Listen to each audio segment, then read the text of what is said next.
يا نبي سلام عليك يا رسول سلام عليك.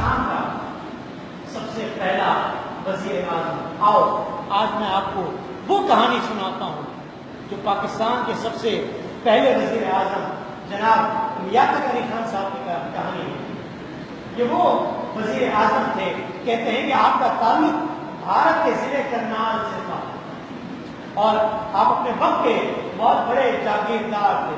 تقسیم ہند کے بعد آپ نے اپنی ساری زمین، ساری جائیداد چھوڑ دی، بلکہ پاکستان آ کر اپنی جائیداد کا کلیم بھی آپ نے جمع نہیں کروایا. قربانیاں دی ہیں ہمارے والوں جنہوں نے پاکستان کو آزاد کیا. کہتے ہیں لیاقت علی خان صاحب کے پاس کوئی 1 انچ زمین، کوئی بینک اکاؤنٹ اور کوئی ذاتی کاروبار نہیں تھا. پھر آپ کے پاس پہننے کے لیے کیا تھا؟ کہتے ہیں آپ کے پاس 2 بچپن تھے، 3 پتلونیں تھیں جس پر جگہ جگہ پیمن لگے ہوئے ہوتے تھے، اور 1 بوسکی کی قمیض تھی. یہ ملک کا پہلا وزیر اعظم تھا جس کے پاس پہننے کے لیے 3 پتلونیں، 2 بچپن اور 1 بوسکی کی قمیض. اور کہتے ہیں کہ جب آپ کو 4 سال کے بعد 16 اکتوبر 1951 میں شہید کر دیا گیا تو آپ کی لاش پوسٹ مارٹم کے لیے لے جائی گئی، اور دنیا حیران رہ گئی کہ جو پاکستان کا سب سے پہلا وزیر اعظم ہے اس کے پوسٹ مارٹم کے لیے جب کپڑوں کو ہٹایا گیا تو آپ کی بنیان میں کئی سوراخ تھے، آپ کی جرابوں میں کئی سوراخ تھے. اور کہتے ہیں کہ اس وقت آپ کا بینک اکاؤنٹ تو کیا ہونا تھا، آپ کے گھر میں اتنی رقم بھی موجود نہیں تھی کہ جس سے آپ کا کفن دفن ہو سکے. مزید تاریخ لکھنے والوں نے لکھا ہے کہ جس وقت آپ کی شہادت ہوئی ہے آپ اپنے درزی جس کا نام حمید ٹیلر تھا اس کے بھی مقروض تھے، اور گھر کے باہر کریانہ کی دکان تھی، کریانہ اسٹور تھا، اس سے بھی مقروض تھے. یہ ملک کا پہلا وزیر اعظم تھا. جس وقت شہید ہوا ہے تو کریانے کا بھی مقروض ہے اور ٹیلر کا بھی مقروض ہے. اور آج کا وزیر اعظم جو گیا ہے وہ کتنا مقروض اور کتنا لے کے گیا ہے اس ملک سے اور اس قوم کو کنگال کر کے گیا ہے، یہ آپ بھی جانتے ہو اور میں بھی جانتا ہوں. کہتے ہیں کہ خان صاحب کی اہلیہ بیگم لیاقت علی خان سے حکومت پاکستان نے پوچھا کہ اپنے بارے میں کچھ بتائیے، تو وہ کہتی ہیں کہ حکومت پاکستان نے جو وزیر اعظم ہاؤس کے لیے چینی کا کوٹا مقرر کیا تھا وہ چینی ہمیں کم پڑ جاتی تھی، اور کئی وقت ایسا گزرتا تھا، کئی دن ایسے گزرتے تھے کہ وزیر اعلیٰ ہاؤس میں جو چائے پکتی تھی وہ مہمان ہو یا وزیر اعظم کی اہلیہ ہوں، ان کے بچے ہوں یا خود وزیر اعظم ہو، بغیر چینی کے پھیکی چائے پیتے تھے. یہ وہ وقت تھا جو ہمارے ملک کے وزراء نے گزارا.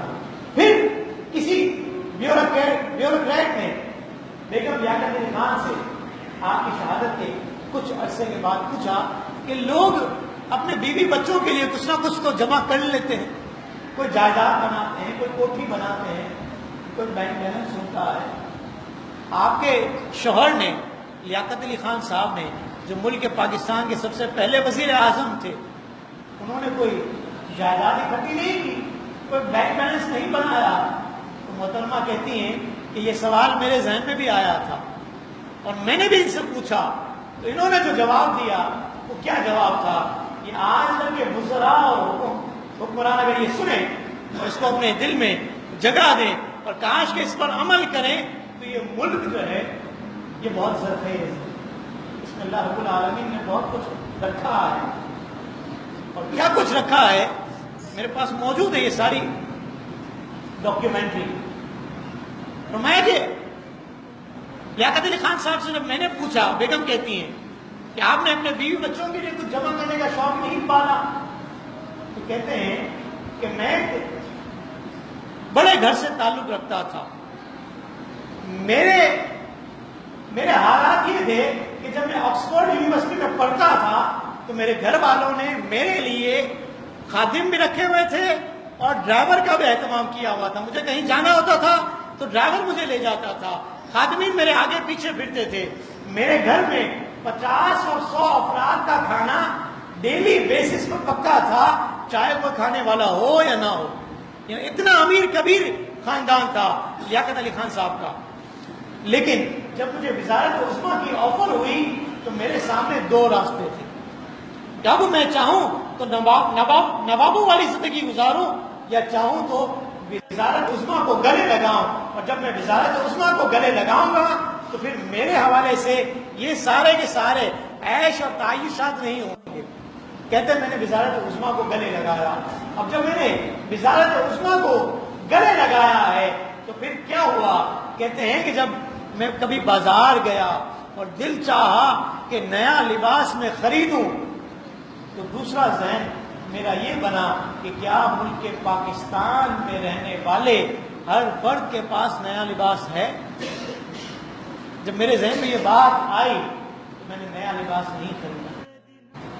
کہتے ہیں کہ جب اپنے بیوی بچوں کے لیے کچھ جمع کرنے کے بارے میں ذہن آیا بنا تو پھر دوسرے ہی لمحے میرے ذہن میں یہ بات بھی آئی ہے کہ کیا ملک پاکستان میں رہنے والا ہر شخص اپنے بیوی بچوں کے لیے جمع کر سکتا ہے؟ کہتے ہیں میں نے یہ خیال بھی چھوڑ دیا.